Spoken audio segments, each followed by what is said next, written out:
Good evening, Shocker families. We just had some technical difficulties. Welcome to tonight's Table Talk with Parents. We are so excited to have you joining us. My name is Alicia Newell, and I serve as the Assistant Vice President for Student Affairs. And I am a proud alum of the university. I've been with the university over 20 years. And I'm a first gen alumni from Wichita State.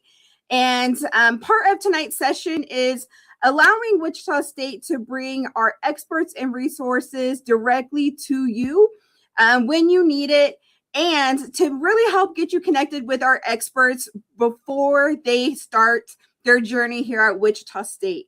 As a parent myself, of a college going student, I know that sending a student to college brings a lot of mixed emotions and excitement, pride, and sometimes anxiety, whether your student will be able to navigate and really understand the support that they have when challenges arise. What we're seeing in higher education is we're seeing more and more students who are coming to the university across the US. They're coming with increased challenges related to mental health and wellness concerns, which makes tonight's conversation even more important than ever. And so we want to introduce you to our experts, our resources, and services that are available to help your students navigate the college experience successfully. Before I toss it over to my friend Kim Sandlin to get us started, if you have any questions tonight, please feel free to drop them in the comments and we will respond at the end of the session. As always, we also have a lot of Shocker giveaways on right here on my desk that we would love to mail out to you. So make sure that you drop a comment and let us know that you're online with us. Without further ado, I'm going to throw it over to Kim to help kick us off. Hi, friends. Good evening. Welcome back to those of you who have joined us for our first two sessions. This is, I think, episode 3, if we were to do episodes and seasons. I think this is, our 4th, maybe, summer doing these, 3rd summer doing these. Yeah. Season 4, episode 3, that's what we're on. But yes, as Alicia said, we're bringing the experts to you all. For those of you who have already attended orientation, it's possible you have received some of this information already, but I will tell you that typically both parents and students only retain anywhere from 5 to 10% of the information that y'all receive during orientation. So we're glad that you're here. It's another opportunity for you to ask questions. Put them in the chat. We will try to answer as many live as we can, or we will follow up if we don't have a quick answer for you. So make sure that you put those in the comments, any questions you have. You can ask questions that are on topic and also off topic. We will save off topic questions until the end, because we want to make sure that we make it through the critical conversations for tonight. So with that, I'm going to pop it over to Nurse Heather, as she is lovingly referred to on camera, to take us through student health services and other resources and how to connect with them. So take it away, Heather. Thank you. My name is Heather Stafford. I am the Director of Student Health Services. We are the medical clinic on campus, basically a primary care practice that serves students in the Shocker community. We have a traditional clinic like you probably have experienced in your own lives, and we are there specifically for students and to take care of your students. A list of our services is the next slide. We have a really wide, comprehensive view of primary care, but we also are very good at navigating a college student and how that pertains to them and their health. As you can see, we have a lot of services that we provide: injury, illness, also chronic illness management, preventative health. We have an on-site laboratory, on-site radiology, and an on-site institutional drug room, which is our form of a pharmacy. Those are all in-house, so it prevents your students having to drive off campus when they're sick or injured. We do a lot of tuberculosis screening and testing, vaccinations. We also have some specialty items that come into the clinic for us. We have physical therapy, for non-surgical therapy. We have athletic training, a chiropractor, a registered dietitian, and then a gynecologist that comes in as well. Our psychiatric mental health nurse practitioner is very popular. She sees a lot of our mental health appointments and helps students with their anxiety, depression, bipolar, PTSD, all the different diagnoses. She's very comfortable and good at treating those.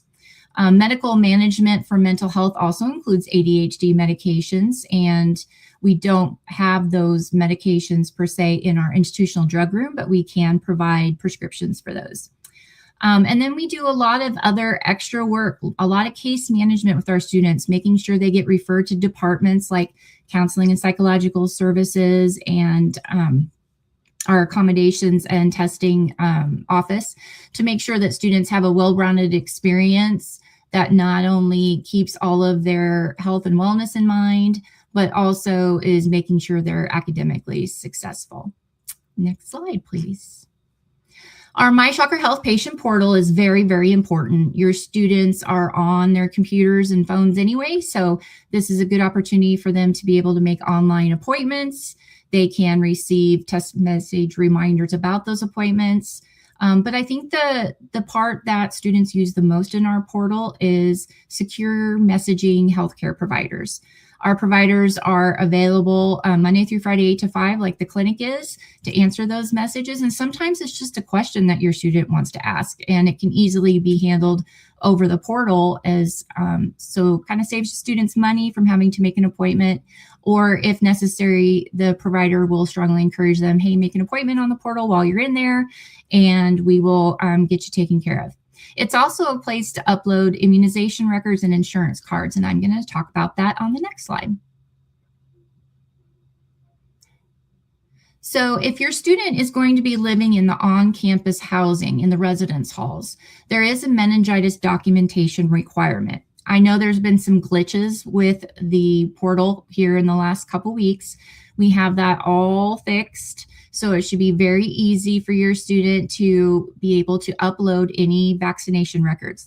Now, this is just for your students who are living in on-campus housing. We strongly encourage all students to be up to date with their vaccinations. Living on a college campus is a great opportunity to become infected with infectious diseases like flu or COVID or measles or any of those type of things. So we want to make sure everybody's protected with those vaccines. But the requirement itself is just to be able to submit a document so that we know everybody's status. If you have a religious or medical exemption that your student needs, then we would send a waiver to your student. They would fill it out, sign, date it, and send it back in through the portal. There is information here about what meningitis vaccination is required and that it has to be given after the age of 16 to be a valid vaccine. All of that can be uploaded into our patient portal, and I believe we're going to put a couple links up to the meningitis site on our website, and then uploading health documentation instructions as well. The meningitis just needs to be submitted, either the waiver or the vaccine record, before the 15th day of occupancy in the residence halls. So there's plenty of time to go out and get boosters or help your student upload documents. When your student is uploading these documents, it's just really important to understand that now that they're 18, we do have to follow HIPAA guidelines, and this is their health record, and they're the ones that we will communicate with when it comes to any of the requirements. The only thing that I would say to that is if your student is a minor under the age of 18, then you will have to sign the waiver or any other health documents and make sure that your student is aware that you will have access to health records as a parent of a minor. Next slide. As far as other health requirements, the only other requirement is a tuberculosis screening, not a testing. And this is for all new students to the university. It could be a student who's 30 and coming to school for the first time. It could be an 18-year-old coming to school for the first time, an international student. Everybody has to complete the tuberculosis screening questions. And this is an online electronic format. It gets sent to your student after they enrolled for classes. They have until the 20th day of classes in the fall to complete the tuberculosis screening. So as far as any other health requirements, that is it. Any other information that is in regards to student health as far as paying for services, we take any insurance cards. We are only in network with Blue Cross Blue Shield and Aetna plans, and then the United Healthcare Student Resources Plan, which is a specific student health plan offered by the Kansas Board of Regents University System. But we do file all insurance plans just to make sure that students can use any preventative benefits that they have in place for out of network as well. Your students can pay cash, check, credit. They could put it on their student account if they don't have any money. We don't turn anybody away for not having the means to pay for their services. We have a really good health equity program that we assist students after their services to make sure that they have the least amount of out-of-pocket expenses as possible. We have physicians, nurse practitioners, physician associates. We do have a really strong applied learning program where students can find employment at Student Health. However, unfortunately, we are full for this coming fall, but we do post openings occasionally. And so we'll make sure that if any students contact us this summer because they're interested in a position working at Student Health Services, that we would make sure that we would contact them if a position opened up. The QR code is specifically for parents to make sure that there's a lot of information there to get you prepared and ready to send a student off to college. We are available in the Student Wellness Center inside the Wichita State YMCA, available Monday through Friday, 8 to 5. Our website has a lot of good information, includes our newsletters, our Wellness to Go vending machine, and a lot of our services are on there, as well as a lot of the over-the-counter medications that we sell in the vending machine and in student health services inside the Student Wellness Center. So I'm going to end there and open it up through questions, if you all can help me answer these. There's a lot. If they need a regular prescription medication, how do you handle that? She's not taking a car with her, so going to a pharmacy is not really an easy option. That's a great question, Charity. And my typical answer to that is I would, if these are chronic illness medications, I would encourage you to visit your doctor before your student moves to campus, get all of the medications refilled, get as many refills as possible. And then if your student gets sick or injured while they're on campus, they could still come see us. And if they don't have a primary care doctor, then we can take over their health care if the student is wanting us to do that. And we can prescribe those medications and e-scribe it to a pharmacy that either ships the medications out or delivers to campus. Great question.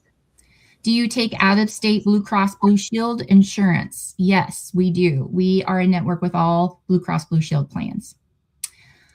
Is the Wellness Center open between semesters as well? Winter break is different, but other than winter break, we are open all summer, all breaks, spring break, fall break. The only time we are not open is when the university does shut down between semesters over the winter break and the Christmas holidays.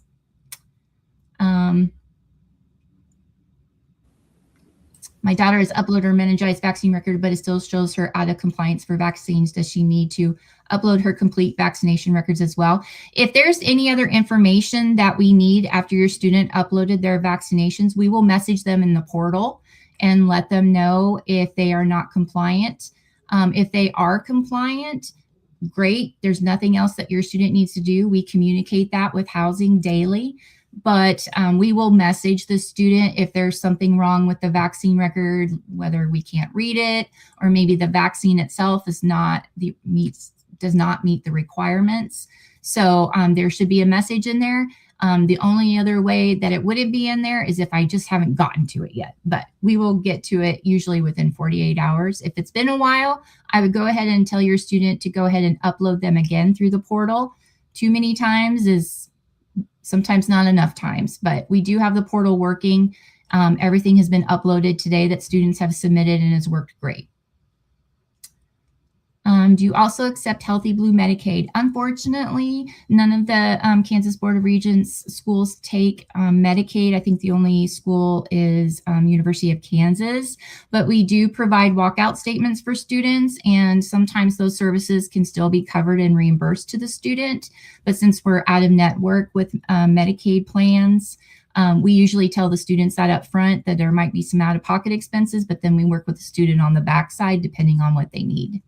Hey, Heather, I want to jump in. There was a question a little bit farther back. How easy is it to get same day appointments? So if your kid wakes up and feels cruddy, Yeah. can we get in to see y'all on the same day? And then also, I don't think we've had a question about this, and I'm not sure, but can you repeat if you didn't, or if you already covered this, what happens with emergencies? Yes.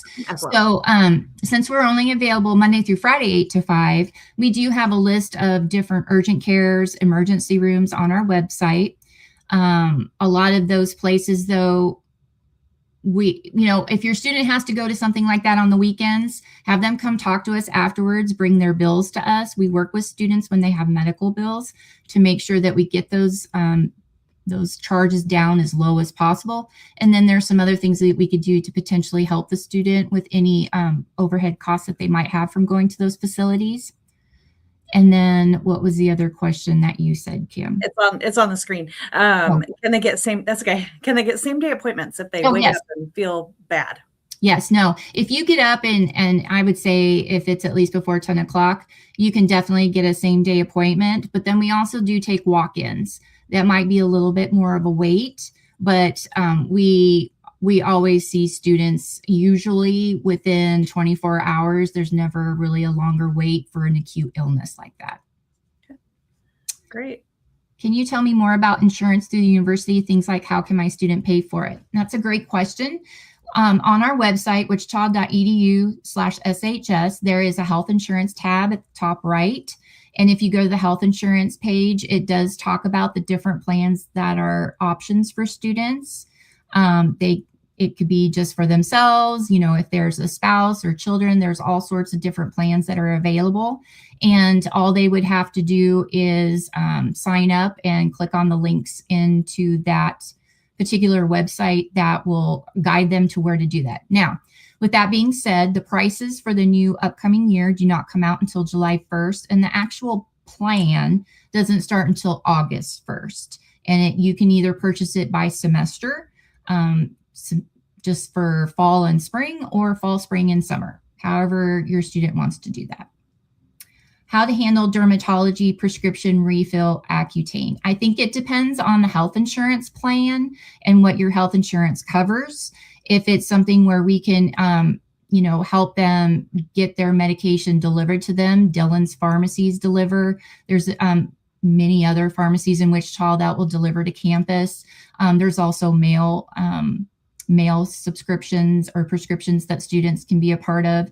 Lots of different options. They would have to work with their dermatologist to get that prescription, though. We don't typically follow Accutane for most students unless they started with us. If they already have a dermatologist, I strongly encourage that your students stay with their own specialist. I think the last question, I think you already answered. It was about out-of-state Blue Cross Blue Shield, and you said yes, you take that. Yep. And then there's a great segue question to the next presenter, which is the health center open for counseling. So I don't know if we want to pop it over to Dr. Leonard for that, but bring him up on screen. Yes, we do have counseling for students. And so he's here to talk us through that tonight. So keep those questions coming, guys.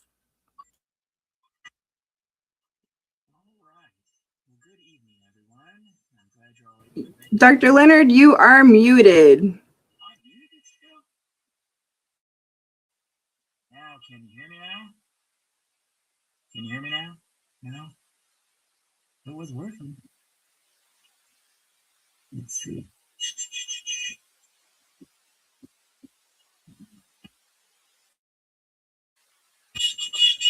Can you hear me now? Yes? Oh, perfect. All right, there we go. I'm so happy that it's working. Well, my name is Dr. Leonard. I'm a licensed psychologist. I'm the director of counseling and psychological services at WSU, and I'm excited to tell you about what we offer.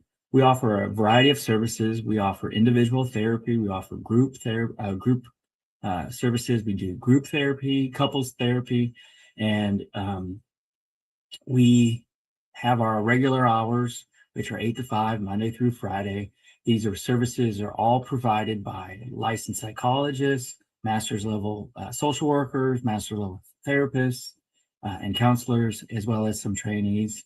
We also provide outreach services. So if your student's part of any organizations or clubs, they are more than welcome to ask for us to come and speak to their groups and inform them about mental health services, wellness initiatives, and just good ways that you can take care of yourself.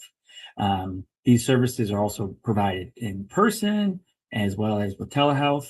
The majority of our students, though, do like it in person, and so that's how around 90% of our services are in person. But again, if your student doesn't want to come in, if they're sick, if they're traveling, as long as they're in the state of Kansas during the time of their service or session, they can work with us online.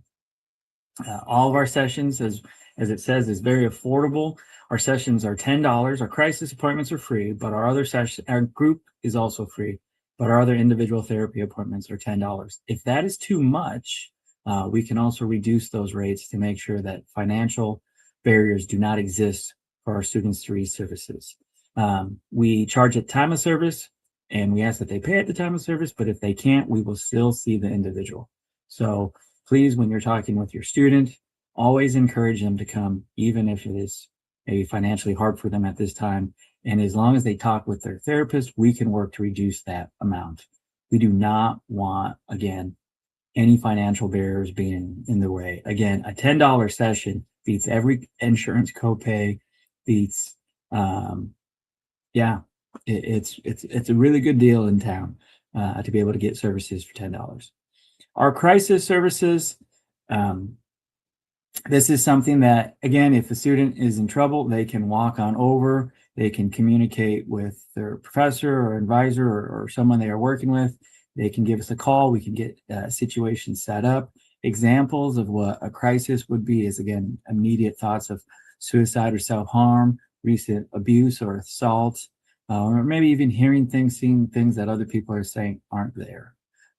And so we encourage students, if they're ever having any concerns, that they can come on over and we can work with them. If it's after hours and weekends, we always encourage people to know of the 988 number and the crisis text line as well. Those are great options to have. Some other things, what we treat anxiety, we treat depression, we treat adjustment difficulty. So, classic homesickness, relationship challenges with roommates, with partners, with parents.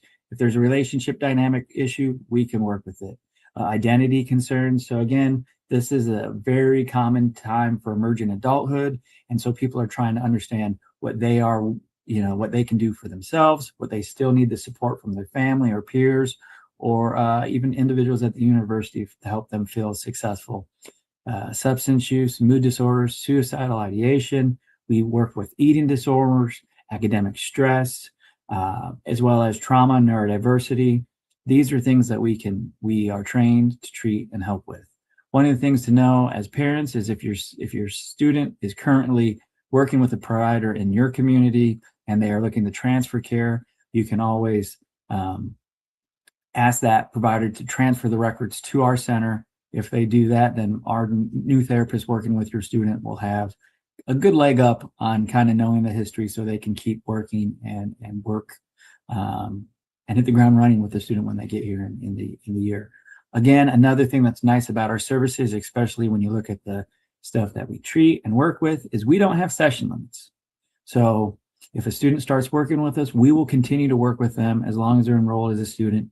We see students most oftenly bi-weekly, so every other week, but depending on the diagnosis, depending on the treatment, and depending on the therapist recommendations and client recommendations, it could be weekly, it could be 3 weeks, it could be monthly check-ins. So there's a lot of flexibility and options on really making a collaborative treatment plan and goals and how that process looks like for them. Let's see if there's another thing I want to say about that. No, that's pretty good. And so some things on the next slide, please, is, again, we're located on the second floor of the Student Wellness Center. So this is something that's really nice, is student health is on the first floor. We're on the second floor. We share the same waiting space. And so there's a great level of collaboration and consultation. And so we're making sure that students have a good wraparound level of care. Some additional places that we consult with as well are our student outreach support services, our care team, as well as Hope Services at the university. Some of the things just that I want to kind of end on is I want you to know that we really pride ourselves in making sure that we're providing treatment and a place where students can get their needs met. One of the nice things that we have going right now is our intake wait time is less than 4 business days. And so when a student comes in for a routine appointment, for a routine intake, we can get them in on average under 4 business days. Our crisis is same day appointments. And so if they're in a crisis, we'll get them in the same day. If it's a routine, hey, I'm looking to start services, looking to start talking about something, on average, we're getting them in our office under 4 business days. And so those are some really amazing things and things that I'm proud of with CAPS and the services we provide. And then I also encourage you, follow us on Facebook, follow us on Instagram, and follow us on X, because that is a wonderful way to stay up to date with any tips, tricks, ways to stay healthy. We're really posting some things on, again, ways to promote and protect your mental health. And again, I really appreciate the time you're allowing me to have today. And I'm more than willing to answer questions now or at the end of all the presentations too. So again, thank you so much. We do have a question that came in, Dr. Leonard. If my child has a prescription that needs to be written, refilled monthly, how soon should they make an appointment to get established once they move in? Once they move in, let me see this. My child is, if they are in state, or even if they're out of state, the sooner the better. And so one of the things that I would say is talk with your current provider and let them know that your student is leaving to go to college. And so if there's refills, they might be willing, depending on the medication, to provide a couple extra refills or maybe an additional refill to allow that student to have time to find a provider in their current community. Again, if you saw, if you remember Heather's presentation, there's definitely a number of prescriptions that they would be willing to work with students with. What can happen, and I will say this, is when you go to student health, they won't just guarantee that they'll refill the same prescription medication that was prescribed in the past, but when they see the student, work with the student, they will come up with a treatment plan with them to make sure that that symptom or that concern that is occurring is being addressed with them. But what I always like to say, if you're ever concerned about the delay, work with your provider that you're currently working with your student, and make sure that maybe there's an additional refill while there's that transitional period, because it is very difficult if this is a medication that your student has established and is routinely taking, and to have that gap can be problematic, especially during a transition period of coming to college. So. All right. Thank you, Dr. Leonard. We're going to have you kind of pause and while we bring Isabel on, and then we'll get to the rest of the questions here in a moment. Thank you, Dr. Leonard. All right, coming to the stage, I'm going to let my friend Kim Sandlin introduce our next presenter as we move right along. Kim?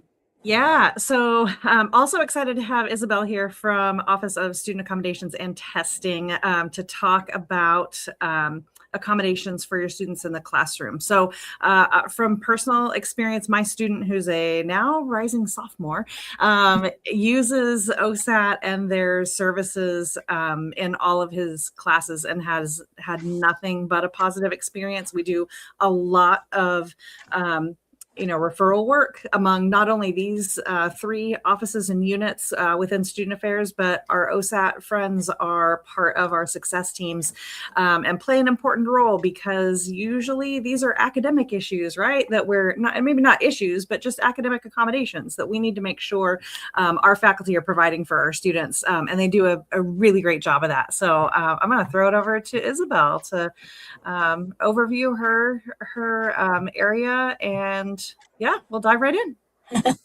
All righty. Well, thank you, Kim. Hello, everybody. Hello to the ones that I've already met at the parent orientation the other week. And I'm looking forward to meeting the rest of you when you are able to show up to any of the orientations specifically for parents and specifically for OSAT. We are located at the Shocker Success Center, room number 118. And our phone number is 316-978-3309. And then, of course, we are at osat@wichita.edu. And again, just looking forward to meeting with you all. And so we'll just go right to the next thing here. Okay, so some of the disabilities that we work on are things like learning disabilities, could be dyslexia, dysgraphia, dyspraxia, any of the DISs. Medical issues, it can be things like cancer, it could be diabetes, it could be POTS, you name it. We work with students with different medical issues. Psychological issues, it could be ADHD, it could be autism, anxiety, depression. We're seeing a lot of students with psychological disabilities that are coming up, partly to do a little bit with COVID. I know we blame COVID a lot, but it sure did isolate a lot of our students.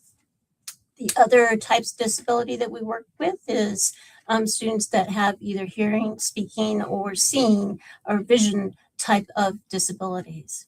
Next slide, please. Okay, so for some of you parents, you have definitely been the person that has been the, I would say, the super person helping your student that has a disability.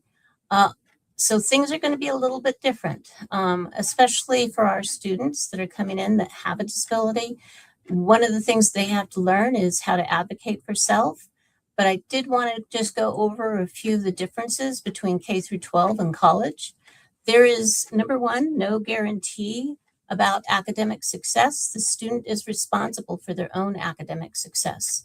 There are no special education classes. Disability Support Office, our role is to accommodate the student in college level classes. The student is responsible for their disability evaluation. What we have been seeing a lot of is students showing up, having a disability, but not knowing that they have one. Maybe sometimes K through 12 didn't catch it, or they were really good at hiding it, especially learning disabilities. Know that an evaluation can cost up to $2,000 for a full comprehensive eval. So just something that you might want to talk to your kiddo about is if they've noticed some of the issues kicking up from K through 12 that they didn't really talk about.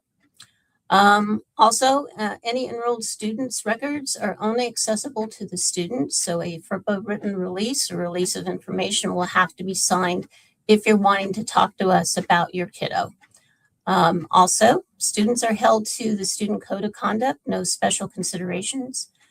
Student is responsible to provide documentation of the disability and to make the request for reasonable accommodations. So they have to set the appointment. They're the ones that are going to be in the driver's seat from here on out. Again, providing reasonable accommodation is not an automatic process. We've had some parents and students say, well, I sent my documentation somewhere. I thought my accommodations had already kicked up. Again, the documentation of the disability has to be sent to our office. We're going to go over that process here in just a minute. Know that there's no fundamental modifications allowed. The student must do full assignments, must do the full amount of reading. As I stated before, the student must advocate for self. It's so very important for them to learn that skill. When we meet for our parent orientation, I will also be giving you just a list of some things that are life skills that our students need to work on before they show up. Also, just so you know, there may have been a para in K through 12. We do not provide paras in the college level. Next slide, please. Okay. So we have a QR code right here on the left, which is basically how our students get in to register for our office. And first and foremost, they go into that application. They fill out the application. There is a brief questionnaire about their disability, once we get the documentation, again, there's always a question about what type of documentations are we talking about. So it could be the IEP, it could be the 504, it could be a letter from the medical doctor, it could be a full evaluation. Whatever documentation that you have for that disability is what we're going to be needing. Once we get that information, then an intake meeting will be set with the student to be able to meet with the student and find out how their disability affects their academics and their housing and food and other issues that might be kicking up. After that intake, the success coaches, access coaches that we have will send out accommodation letters for the student. A copy gets sent to the student, a copy gets sent to the parent. We encourage the student to meet with their professors to talk about the accommodations and how those accommodations are going to be met. And again, the next thing would be for the next semester, the student goes in there. Again, this is student driven. The student will go into our AIM program and request letters for accommodations to be sent out for the very next semester. We send a lot of reminders to students about following through with the process. So it's important that they follow through with that and self-advocate. One thing that's not on the information in this is that this is confidential information. Nobody is going to know what type of disability the student has. A lot of our students think that they'll get a degree and that the degree will say something like with accommodations. It will not. Again, confidentiality is extremely important. Proctored testing and student accommodations. It's at wichita.edu OSAT. There is, as far as the process is concerned for the proctored testing, the student has to actually do that. They go into our system, our register blast, set up the test to be able to, for it to be accommodated. Accommodated could be things like extra time on the test. It could be a private room. It just depends on the disability and how the student's disability may affect their testing. Okay, next slide, please. This here specifically is our parent page, and it basically has all the information that is listed in this presentation. It again just talks about how things are going to be different and how your student is going to be the one that needs to advocate for self. Just wanted to say something really fast about the proctored exams. If the student is registered with our office, we do not charge the student for those proctored exams. The only time we ever charge a student for anything is if they don't bring our assistive technology back. We have a smart pen that we can check out to the student. The student can use the pen to record the class if that's one of their accommodations. It's a wonderful assistive technology program. We also have an assistive technology program called Kurzweil 3000 that can help students with keeping up with the reading and also with writing. I think that I'm going to stop right there and see if there's any questions.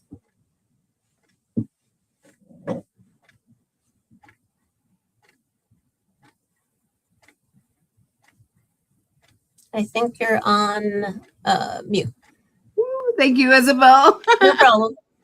All right, so I'm going to bring us all Hey, kind of guys. back into the fold. So a couple of things that I wanted to follow up with Isabel on was it's always surprising to students, I think, or well, to students and parents, when we're talking kind of in the general parent session, the high school does not send that information to college. So I just want to underscore that because I know you talked about that, but I just want to underscore that. There's no way that your high school knows where your kiddo necessarily, I mean, smaller high schools, perhaps, but larger, like the ones that my son went to, they're not going to know what kind of documentation or anything, or where, you know, all of their students are going to land. So it's really up to the student to be in the driver's seat at this point.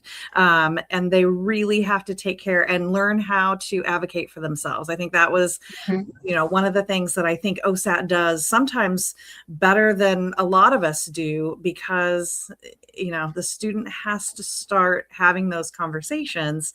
And certainly it's, OSAT staff and their access coaches and everybody there is available to, back them up if they run into any problems or issues, and can help them frame that conversation with their faculty members. So it's just surprising sometimes, I think, that while they've sent my transcript, certainly they've sent the IEP or the 504. It's like, no, totally separate process, which again is kind of surprising. So just want to make sure that everybody is aware of that. So, all right, first question. My son has an appointment set up with OSAT. Nice.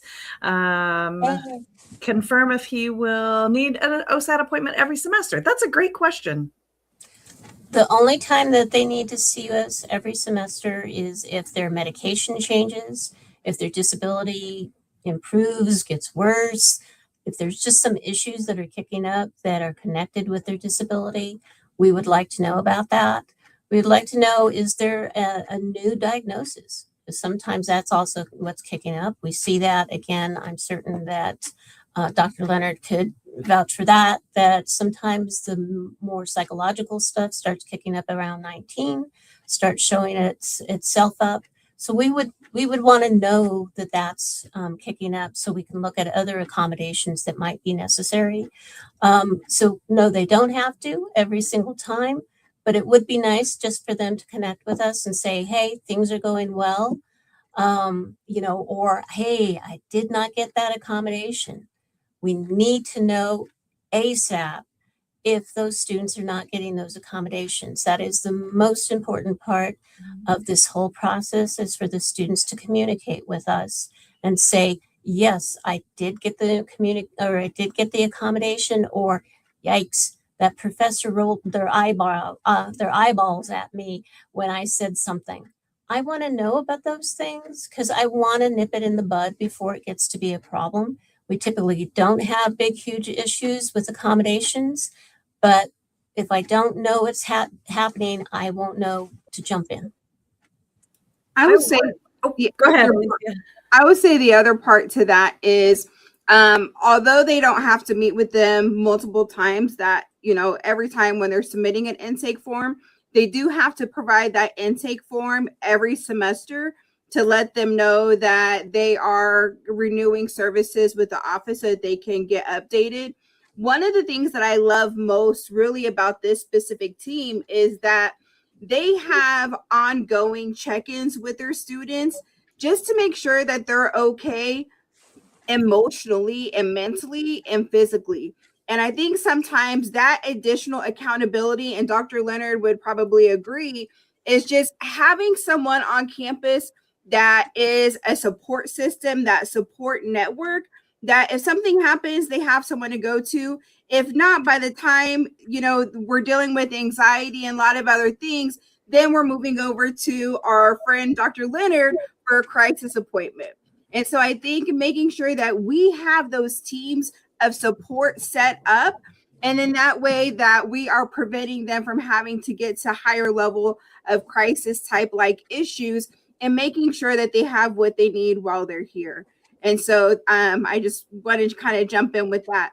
I would also say, just from my students' experience, it's really helpful for students to work with their access coach when they have their schedule with their advisor, so that the access coach can, know which classes that they're going to need to be providing accommodations. And some classes, as you can imagine, with some accommodations are a little bit more difficult to figure out and navigate ahead of time, so that student is getting the same information at the same time in the same way with everybody else in the class. And so it's helpful after a student has their schedule to talk with their access coach about any questions there. I did want to mention, I think, before we kind of go to a combo question here, one of the questions that came in: how does the student get access to Kurzweil? That is available to all students. All students. You do not have to be registered with getting services from OSAT. And we've used that. Our success coaches have used that in a lot of their success coaching appointments with students. This translates all kinds of material into, couple hundred different languages. Right. It'll, I think 18 languages. Oh, 18. Oh, I thought it was like 200. Never mind. Sorry. I don't want to oversell it. Sorry. That's really helpful And for it some makes students. your material into audio books, and our students, that's all they use. Yeah. Typically, they're not going to get a textbook. Yeah. We've had 270 some students that have downloaded. They use it a lot for the reading aspect. There's also the writing part of it. But this is, again, for all students. And the reason that we did that is because we are getting so many students coming in here with learning disabilities that were not caught in K through 12. Right. So this will help with them. I will share for folks who are wanting their students, how can they get access to that? I did put that in the chat box. But also wanted to let you know is that Isabel's team will be doing a session during Shock Fest, which will have 2 days where their staff will be available, one in the morning, one in the afternoon, where they can come in and sit down with their team, and they're going to walk them through how to access and utilize and log in. And so if your student is looking for anything exciting to do, encourage them to come to that. And I'll make sure to put that information in the follow-up email that you all will receive. Yeah. There's a great segue. Oh, sorry. Go ahead. Oh, looks like there's a question about not a current IEP or anything, but you're wanting to possibly have them get the evaluation. How should we handle that? So I'm guessing that you're saying there's no IEP there, or wasn't an IEP. I would definitely look about getting an evaluation. As I stated before, they are a bit expensive as far as those evaluations. I know that even our clinic, Wise Clinic on campus, can also do evaluations. I would shop around. I think maybe Dr. Leonard, you might have some suggestions also. Everyone can hear me, right? All right, perfect. Yeah. So when it comes to accommodations, if we're looking like at a LD, learning disorder kind of diagnosis, those are ones that an evaluation would be needed. And the psychology clinic is a good one on campus. They do it at a better reduced rate, and you can also get scholarships through Student Government Association if they're still available at this point. And that, takes a couple weeks to get all the testing done and the intakes done. And then it could take about another month for that assessment to be written up and then approved and finalized. If you have insurance, there's a lot more options in the community. However, not all people doing evaluations take insurance. So sometimes it is out of pocket, and that does get up into the thousands dollar range. And so that can be very expensive as well. If it is beyond just LD, and you're looking at more of just like anxiety accommodations, depression accommodations, those are things that we can do within CAPS. We have to meet with that student, we complete the intake, and then we have to meet with them for a number of sessions for us to determine if we feel that they meet criteria and meet the diagnosis and things like that. So that is a little bit of a process, but again, 3 sessions with us would be like $30. And so it's a good option, but it kind of depends on what is being evaluated and what they are looking for accommodations with. So there are limitations for us, but you don't need an evaluation for everything that costs thousands of dollars. So there's a question. You have documents for your students' learning disabilities. Do you need to bring them for orientation? No, you do not need to bring them to your orientation program. On that RSVP, we did ask if the student needed any special accommodations, so they should have included that in their RSVP. But we have students attend orientation, and we don't necessarily need to provide, unless you need an interpreter of some sort, and you did not include that. We don't have any of those available for the Friday and Monday, but we do have interpreters available for your students as long as they're putting that on their RSVP. So I'm not sure exactly which disability you're interested in getting accommodations for or asking for orientation, they should not need anything. We try to really keep it open and universal in terms of making sure folks can get around campus really well and get from session to session really well. And we work really close with Isabel's staff and making sure that we're providing the accommodations for orientation. So if you have a specific question about that, or I'm happy to, you can email me about that, especially if you're coming tomorrow or Monday, please email me tonight. That'd be great. I would add to that, Michelle, sometimes our students, when they go in, they're told, hey, I need to fill out this intake form online. They go through and they do it and they're like, oops, I forgot to upload my documentation. That's okay. We still have their information on file. So if they have not, and Isabel, correct me if I'm wrong, if they have not uploaded their documentation and they need to provide a copy to us, please do bring that with you. Yes. You will start the day with me. Hello. I can take it and get it to Isabel and her team. Or you can go to the session where Isabel's presenting at 2:30 and give it to Isabel directly. But we will be happy to take that information from you if your student forgot to upload it during that process. And so I do have a couple questions that have came in earlier that we did not get to. Dr. Leonard, if a student is transferring their services to Wichita State or considering that, do they need to provide their records to you from their current therapist? What does that process look like? That process is one where there's a lot of options on how it can get to us. But for that therapist that they're currently working with to provide records to us, they will have to complete, your student will have to complete a release of information with that current provider. You can get that release of information, so the releasing that provider's records, that can be then released to the student and they can bring it to their first appointment, and then we can upload it in their file and have it on record.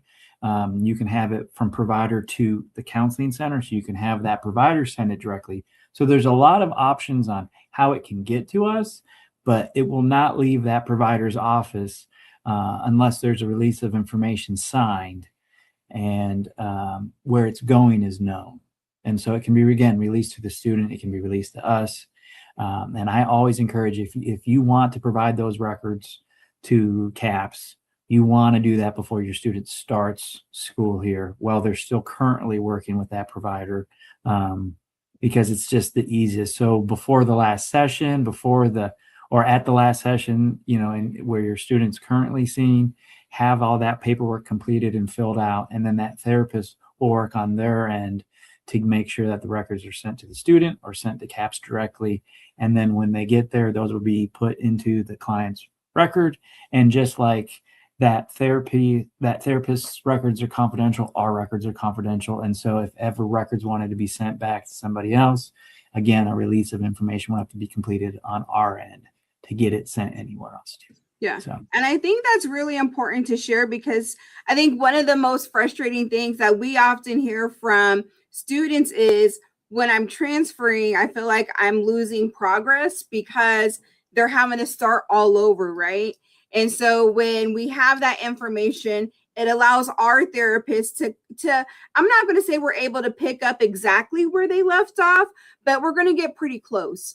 And I think that's going to help the student kind of feel like they're making progress and not being delayed in that healing process, or being able to get to a place of peace and comfort.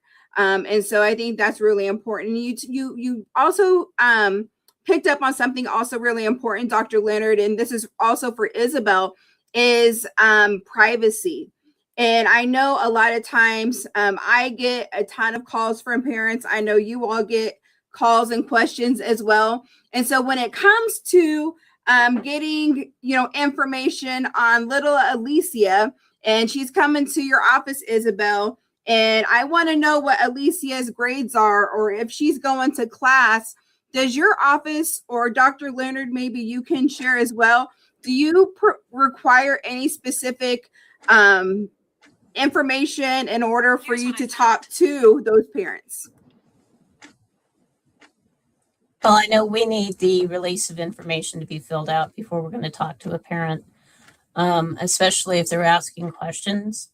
If they just have some concerns, we're also going to tell them about care team if they have concerns for that student, because we work with care team heavily. And that's a great way of making sure that your student is put on the board in order to watch and see what's going on. If we have more eyes on the kiddo, it helps. Yes, I completely agree with Isabel when it comes to the care team and our confidentiality and privacy. As long as your student is over the age of 18, we do not release any information to parents unless there's a release of information on record. The only other extreme example would be if you're emergency contact and there was something emergency wise, risk to self or others, hospitalization, that there could be a contact that way. And so if you do call us, the one thing I do like to say is if you do call us, we can always accept your information. However, again, if the student is not being seen by us, when that information comes to us, it will stay with us as well. And so what's important to know is we will refer you to care team as well to make that report. So if you're concerned for your student, you can come to us and tell us, hey, I'm concerned for my student.